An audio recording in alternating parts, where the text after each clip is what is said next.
Je suis ici pour dénoncer les mesures d'austérité du gouvernement, puis aussi en soutien pour tous les travailleurs en ce moment qui sont en grève contre les mesures d'austérité parce qu'on coupe partout où est-ce qu'il n'y a pas de place où couper. C'est important, selon toi, de sortir puis de dénoncer ça? Ben oui, c'est important qu'il y ait d'autres qui veulent le faire, sinon si on ne sort pas. 8 heures à Carleton-sur-Mer. Déjà, une quarantaine de personnes érigent un piquet de grève devant le cégep. Au campus de Gaspé, ils sont près du double. Les directions n'ont pas eu le choix, elles ont suspendu les cours.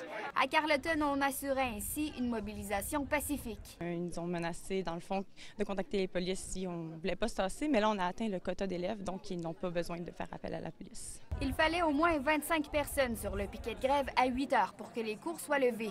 Quota ou non, le comité de mobilisation est clair. Personne n'aurait eu accès à l'établissement. Les étudiants étaient prêts à faire face aux conséquences si les policiers étaient intervenus. On espère ne pas arriver là, mais on ne laisse rentrer personne. Dans le fond, c'est ça notre objectif, que la grève dérange. Sur place, des enseignants, bien qu'hier, la Commission des relations du travail leur a interdit de procéder au débrayage qu'ils s'étaient voté.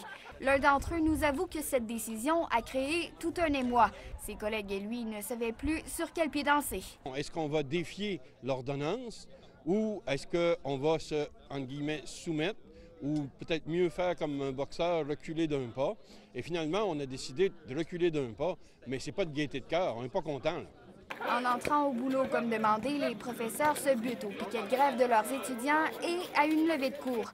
Plusieurs ont donc choisi de les joindre à titre de citoyens. Comme l'année scolaire s'achève, la grève de ce 1er mai sera probablement la dernière avant l'automne. Les comités de mobilisation comptent bien revenir et continuer de dénoncer les décisions du gouvernement du Québec. Jessica Lamar, Carleton-sur-Mer.